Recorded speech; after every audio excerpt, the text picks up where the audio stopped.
Hey everybody, this is Jessica coming live from Tidal Artist Haven Studio, and I'm going to be trying a new camera setup, so bear with me.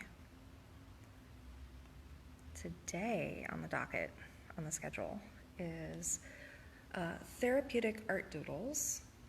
This is based off of Zentangles, which I learned in art therapy, and when we're talking about it in terms of kids, I would consider it more like a calming technique, right? Because kids have these big emotions and it's hard for them to process. So, the more tools that we can give them, then the more successful they can be at learning to moderate, control their emotions. And this is also something that I have found helpful as an adult. Zentangles has been useful for managing my anxiety. Specifically, it helps me to turn off record thoughts when the record player just won't stop and it keeps repeating the same thing over and over and over again. Also, catastrophic thinking.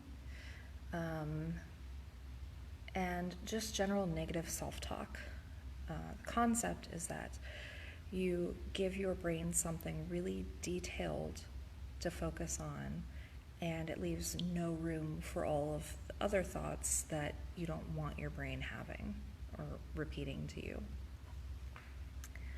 So that is Zentangles, or what I like to call therapeutic art doodles, in a nutshell. And today I'm going to be giving a brief overview, giving you some options, just basically the basics.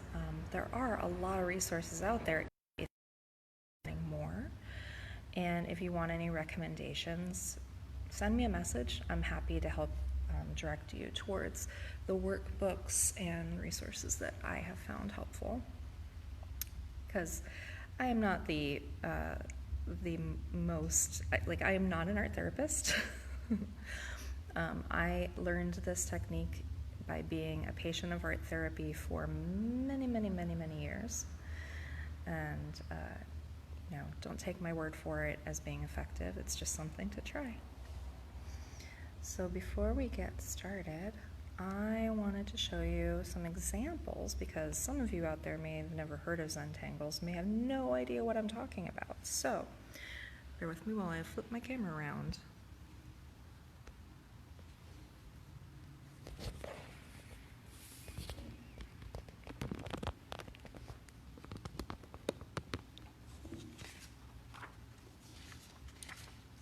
Here is a really ornate one that I did a while back. The type of drawing is very organic for me, but there are a lot of styles out there that focus on geometric shapes. I started taking these ideas and turning them into different, complete drawings. So I've taken the shape of a shell, broken it into separate sections, and each section has a different design going through it. And this is not finished. I like to leave some of my Zentangles about halfway through, like this one, so that if I ever have a moment where I really, really need to just start drawing, I have something that's prepped.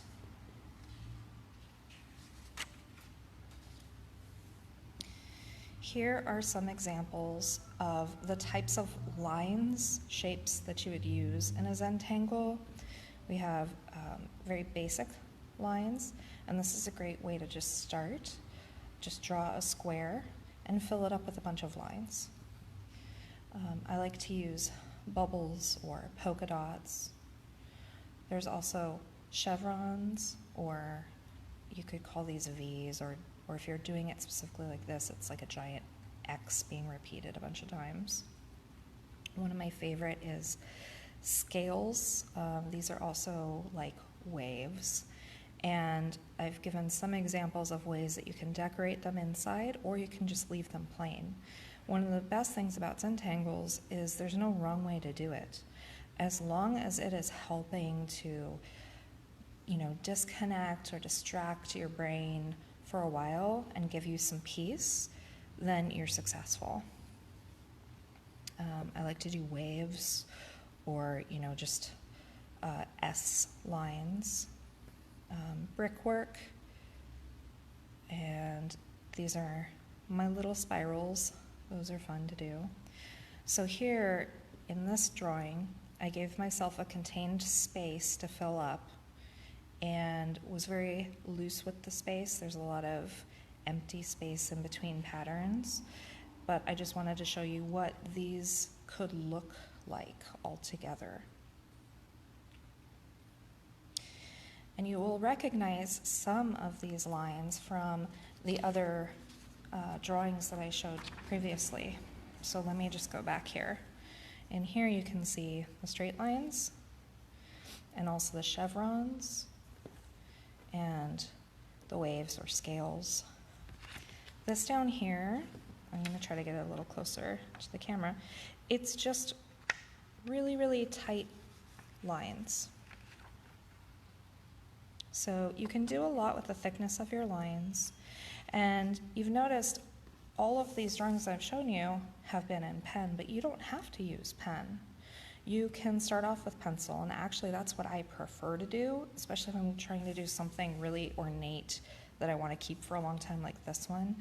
I usually start them out in pencil, and when I'm happy with a section, then I go over it in ink. If you're dealing with little kids, don't feel like you have to give them a pen, because clearly I wouldn't give a 5-year-old a pen to draw with. But they could use markers, they could use colored pencils, crayons, literally anything. Flexibility is a great aspect of Zentangles. Okay, so now that I've shown you some examples, first of all, let me give a little call out to Caitlin. Caitlin's going to be using this next month. Awesome! I'm so glad to hear that being used in schools. So, way to go, Caitlin. Let me know how it goes. Hopefully they take to it like fish, like I did. All right, so as I was saying, now that I've shown you just the basics, I'm going to sit down here and do a little bit of Zentangling. At the end, I'll talk to you about these great papers that I'm using that are just pre-cut to a good Zentangle size. I don't want to fill up the whole paper, so I'm going to give myself a contained space within it. You can use any shape whatsoever. Traditionally, people like to use squares. Like you saw my shell, I use everything, but most of the time, if it's just practice or just a quick Zentangle, then I'm going to use a square. You can either start off very organically and just start filling up the whole space, or something that I like to do is to break the space up into little sections. And the reason that I do that is because sometimes I get a little overwhelmed by this ginormous square. I'm just worried about, how I'm going to fill it. Whereas if I break it up, now it's not one giant square, it's 2 or 3. And again, just do this in whatever way makes sense to you or feels comfortable to you. So let me start off with some lines. And while you're drawing on this, you want to really focus, be present. If your mind starts to wander, don't get upset or frustrated with yourself or your brain. It happens. Over time, the more that you do this, the easier it will be to just focus on these simple lines. And the more focus you put into it, the less room there is for, negative brain action, as I like to call it sometimes. So I've got a little bit of lines. I'm going to break this section up a little bit more so I can throw some other designs in here to show you. This one, there's some loud cars out in the parking lot. So this one is going to be like checkerboard. And you can do a lot of reshaping by bending your lines. You can give it sort of like the illusion that this isn't just a rectangle, that it has some 3-dimension to it. Now you could go in and you could color this for the checkerboard effect, or you could just do some scribbles like I did and almost put it in the wrong spot.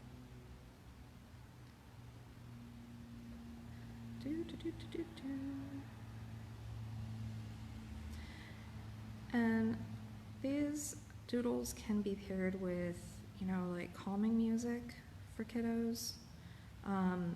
Whatever will help them to block out whatever else is going on in the world around them.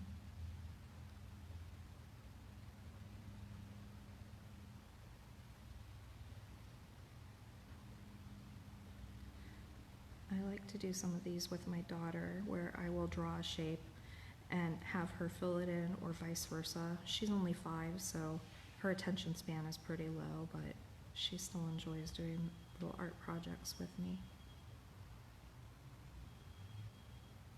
Okay, so I'm not going to fill all that in now, but continue on.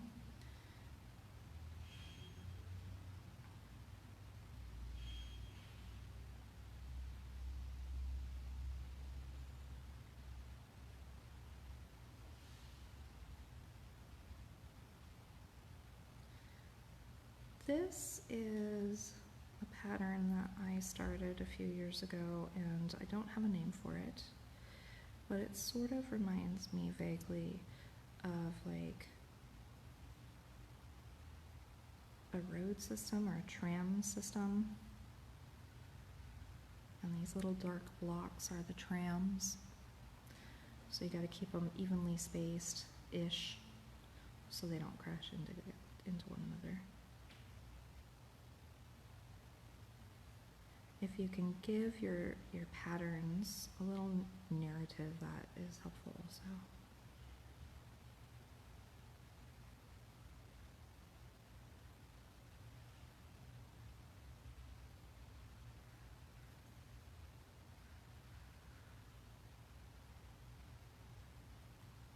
Play with space, play with leaving things open or crowded or colored in or not colored in, and just see what looks good to you.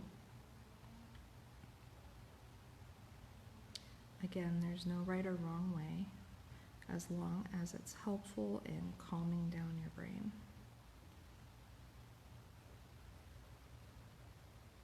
And I'll probably watch this video later and tell myself that I said that too many times, but it's really important.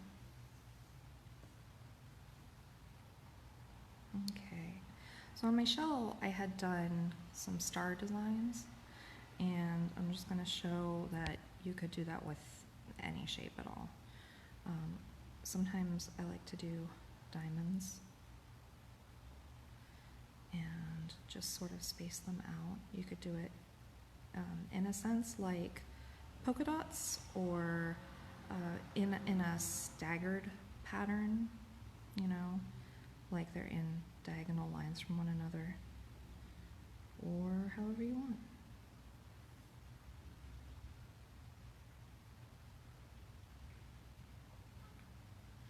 And then if you feel like you've got too much empty space between them, you can add some dots, dots, dots, dots, dots, happy little dots.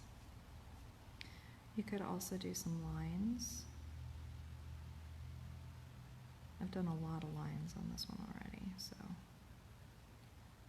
maybe not too many more, as I add a whole bunch more. Alright, break this one up. The space is a little too large, and I want to show you some other options. Okay, how about wavy waves?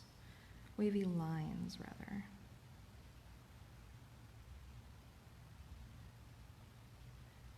I like like to do these with varying widths. If you think about how water is, how there are different layers within water, the thicknesses can represent the various layers.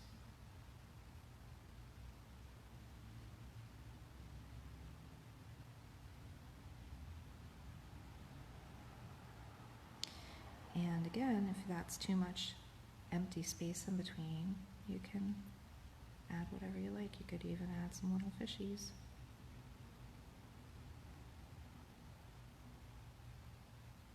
Those are my little goldfish crackers.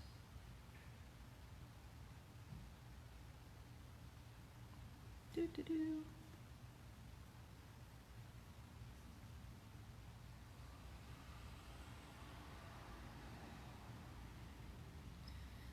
Now I'm making some mountains.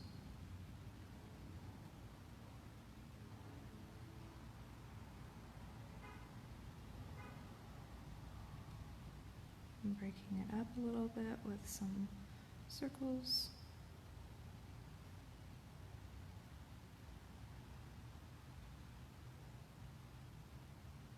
There you go. You can add more lines too, or dashed lines are valid. Like, really, there are no doodle police that will come to you and be like, you can't do that. Of course, I feel like that's true with all art. Okay, what should we do for our last one? How about some little spirals or snail shells?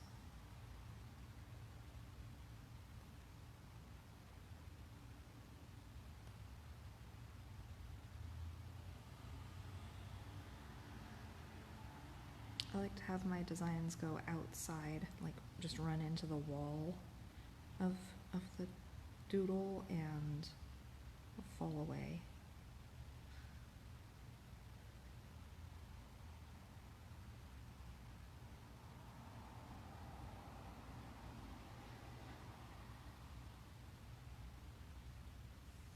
Okay, so that's how I'm going to leave it for now. And let's talk a little bit about paper. You can use anything. I have used all different sorts of paper. You could use plain white paper, lined paper, even notepads. I mean, Post-it notes, that's what I meant. I found these just last year and I love these so much. So Strathmore is the brand. Let me turn it around. Maybe it'll be easier to see. Strathmore is the brand. These are called artist tiles. There's even some more traditional Zentangle-y design example on the cover. There are 70 in a pad. These are good with, pencil, marker, pen, anything that's not like a full wet medium would be good on it.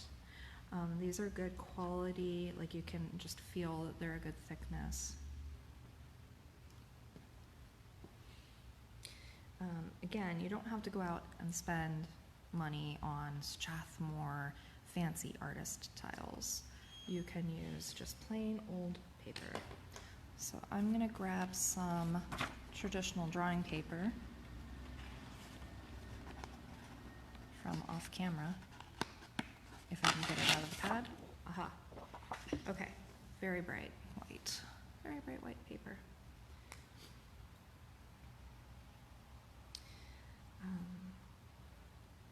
I have been doing for a while these tangles or doodles with shapes from the shore, shells and starfish and jellyfish even. I don't want to make it sound like this is an advanced version, but I do think it's best to start off with just a square or a circle. Keep it simple. Don't pressure yourself into jumping into doing, you know, different shapes like this. But I did want to show you some other ways that I draw these. So I'm doing like a process of segmenting, breaking this up into different sections on the legs of the arms of the starfish. But then in the center, I want it to feel more like a mandala.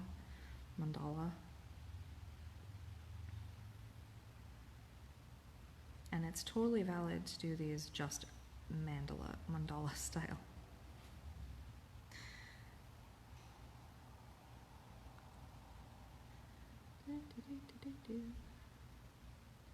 The center of the starfish on the bottom is where their little mouth is, so I like to give it some teeth. Grr.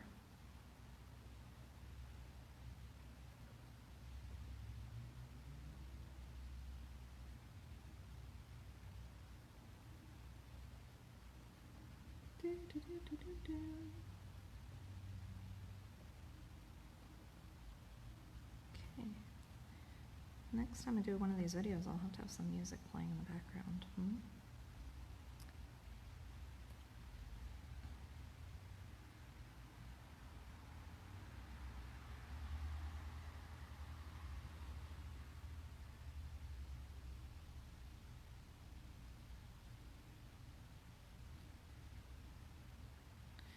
Trying to stretch this out onto the arms, some petals,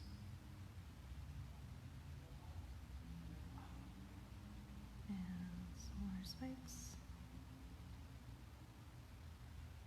Spiky, spiky, spiky, spiky, spiky, spiky, spiky, spiky. It's also not a requirement to talk to yourself while you are doing your doodles.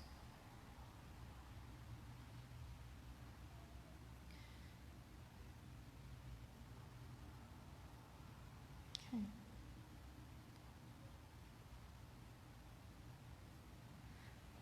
Do some dots going around. You get a dot, and you get a dot, and everybody gets a dot.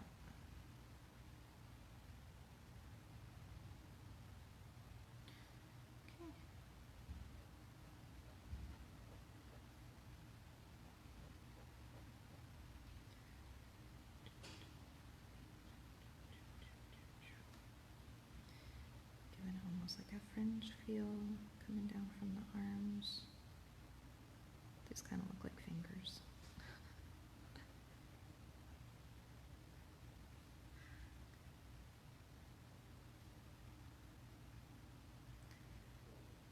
And I mentioned earlier the goal to sort of sometimes throw in some changes to the lines to make it feel more three-dimensional or to give it some sense of motion. And it's just a goal that I have. But whenever I've seen people do these really, really detailed pieces that look like they're coming off the paper, I am just in awe.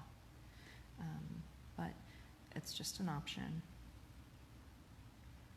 It's all about the options.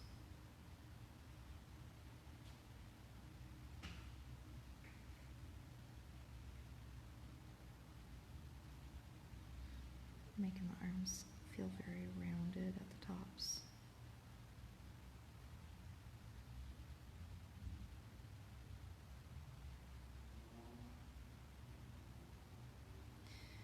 As you're working, you might have some lines that overlap or you're just not happy with them.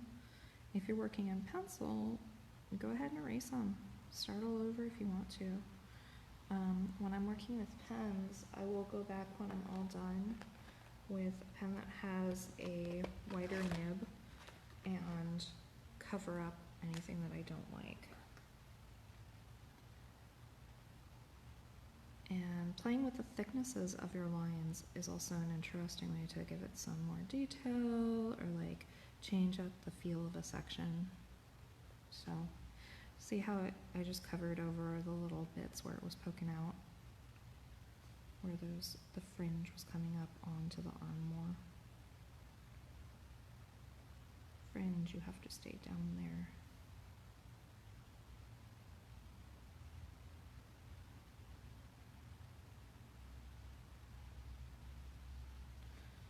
That makes me happier.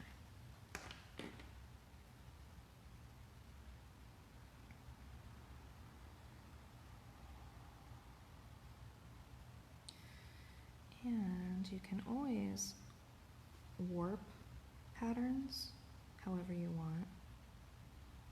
So this, which I'll fill in later, is like a really chubby chevron.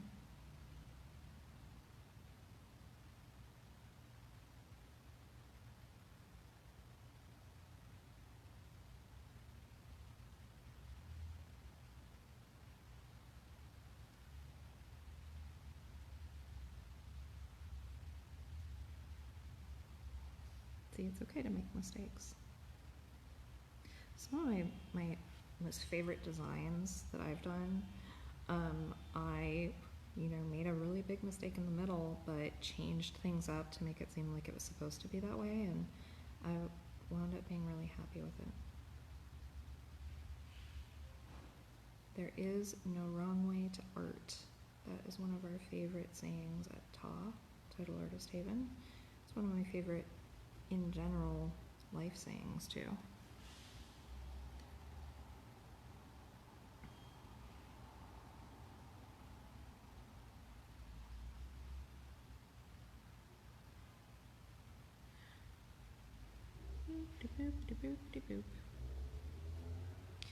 If you're drawing in pen and you make a mistake and you can't see like another way to fix it, you could always keep some white out around, or like a white gel pen. I have one of those in my pen box.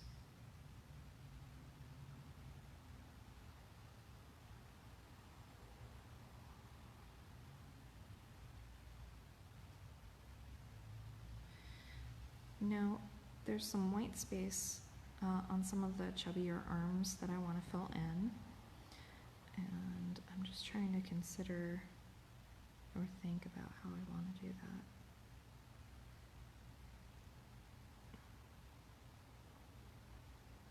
Maybe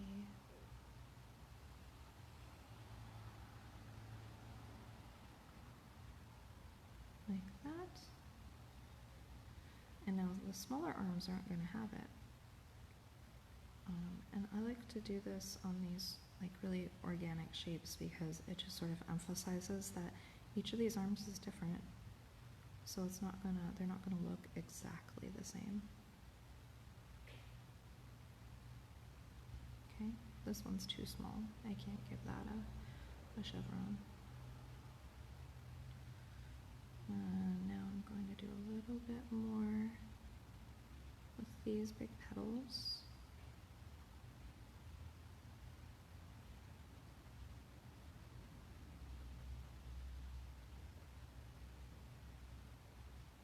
When I do these in color, I don't do as many fine details as this. I would use color to accentuate the different sections.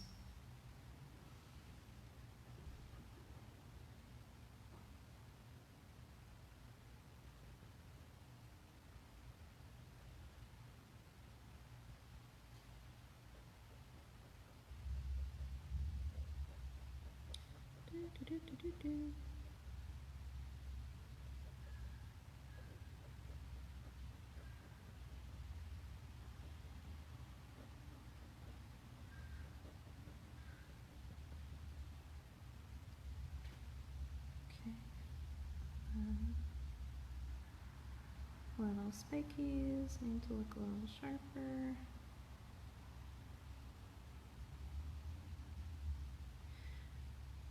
Your doodles don't have to be super detailed. You don't have to spend this long on it because it's a personal way it's a personal tool, right? You're working with your brain squids, your brain squirrels, and there's no right or wrong way to do it. So, you know, if you draw for 5 minutes and you feel better, you can just stop then. You don't have to keep going. I get a little obsessive with these, but that's just me.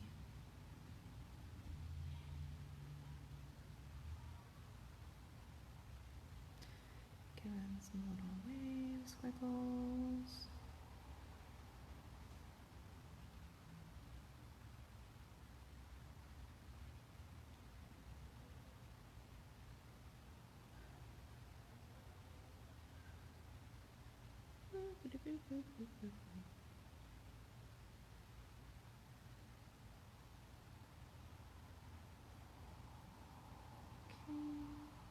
Almost done. Yeah. So that's my little starfish calming doodle. I think I'm gonna call it Fred. And Fred and I hope that that was helpful for you. Let me switch this around here. Boop. Boop. Hi again. And that's about all that I have for you today. And if anybody has any questions, again, feel free to send me a message. I'm happy to answer questions, direct to other resources. And one last thing that I wanted to say is, you know, thank you for watching. Tidal Artist Haven has been really impacted by COVID-19, and we are likely closing next month. So if you've enjoyed this video or other videos that we've done and you have some funds, we'd appreciate any donations that you can give. Thanks, and have a great day.